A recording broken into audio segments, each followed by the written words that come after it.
Have you ever had any videos that you've had to can? As in you've been mid-filming and gone, this either can't go out or we just can't complete it? Surely.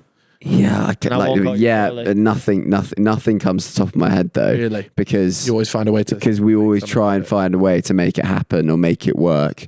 Because we've normally gone through a big old process before we've even started shooting. Yeah. That we're like, okay, that's not going to work. There was a vid that I want to do. I want to like rent space. It was going to like a sequel to the Luton video.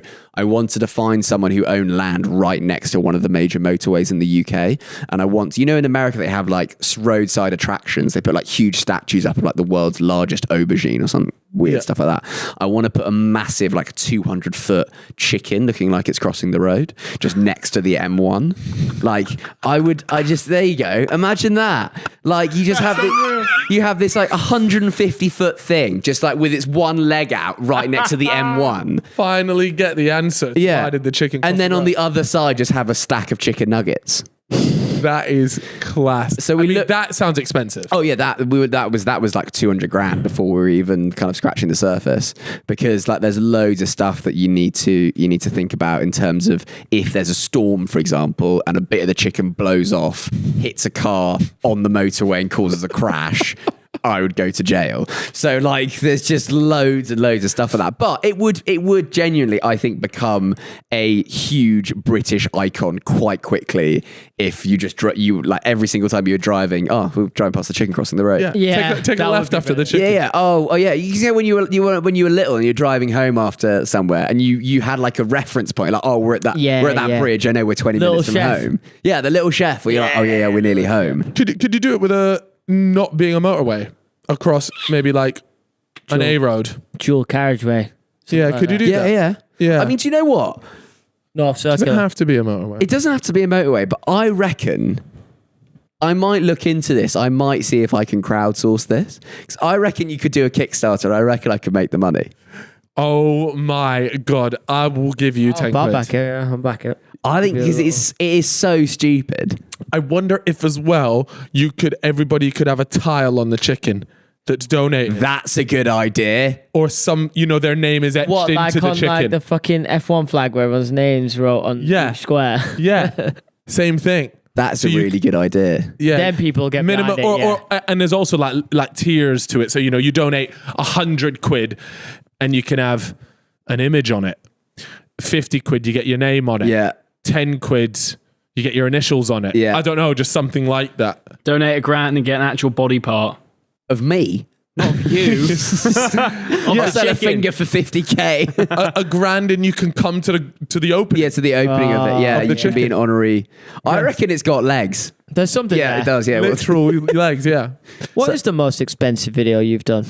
Drop some on us. I mean, we dropped a fair whack on the goldfish that I buried for the treasure hunt. Oh yes, of course. I remember that, man.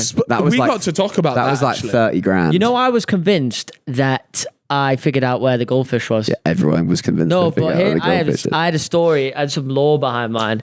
So wait, just before you said lore, just explain what this video was to people that haven't seen it. So I did a treasure hunt about 3 years ago for 10 grand that was in a briefcase, just cash that I buried somewhere in the UK. I then thought, right, I want this accessible to everybody in the world. I want anyone in the world to find it. So it was a treasure hunt, but it was not a physical one. So you could do it online. So you needed to find something. And if you did, you found this gold Fosh, which was a handmade 18 karat gold diamond encrusted fish that I had made by a jeweler called Sam Hunter, who was insane. The craftsmanship was insane. So we had it, we made it, we got this guy who's like this treasure hunt expert that I work with, who's amazing, who set this treasure hunt. We worked together, and it took people like 2 or 3 months to work out where it was. And then eventually someone found it. This guy in Seattle found it. He found out like the answer to the riddle. And so I gave him the. So in the end, it was only found online. There was not a physical place. There was, because I wanted access. It wanted it to be accessible to anybody in the world. So explain your thing. At the time, I didn't know that, and I thought I was on a boat.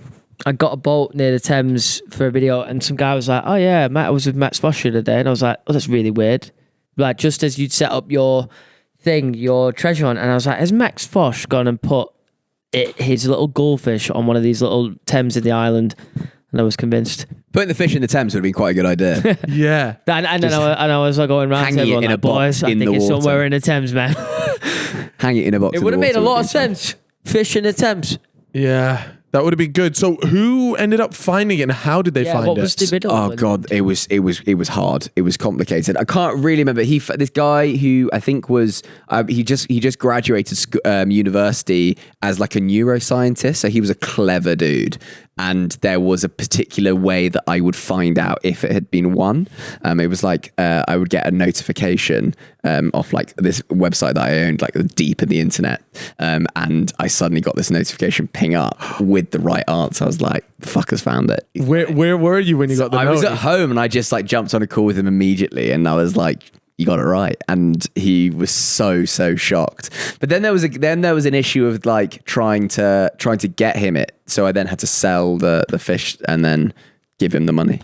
Yeah, and so you sold it for 30 grand. No, yeah. How do you sell a custom bit of jewelry like that? We basically the way it was really hard. So then what I did is I paid him just cash for the worth of the like gold and diamonds and everything. Right. So that's I've actually still got the. So you've got the fish. I've still got the actual. That's fish. quite cool though. Yeah. That's like a nice. Yeah, just keep it as a nice little piece of jewelry. Yeah. Yeah. And It's like that. It's like that big. And so I imagine he's found the website somewhere. Yeah.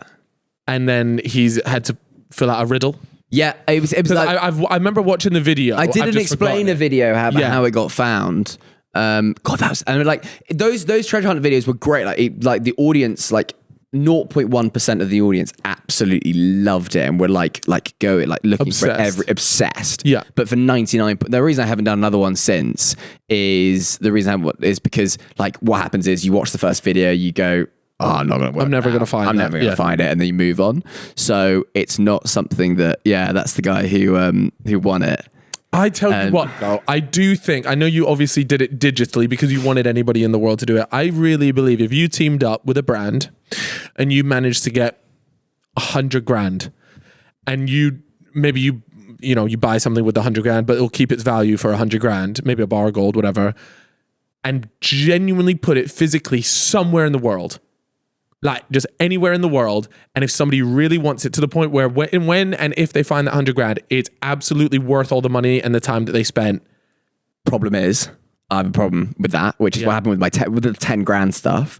People were flying over from like different parts of the world to somewhere that was completely nowhere near where the money was because they were absolutely adamant. And people get so consumed, and what I see happen is like people think they know the answer and then they work back, so they're like, right, I know it's going to be here, so I'm then going to find things that like support my theory. Confirmation bias. Yeah, it's confirmation bias. And so that happened a lot and I just didn't feel comfortable with it. People were spending like so much money because they were adamant they were going to make 10 grand. Fuck it.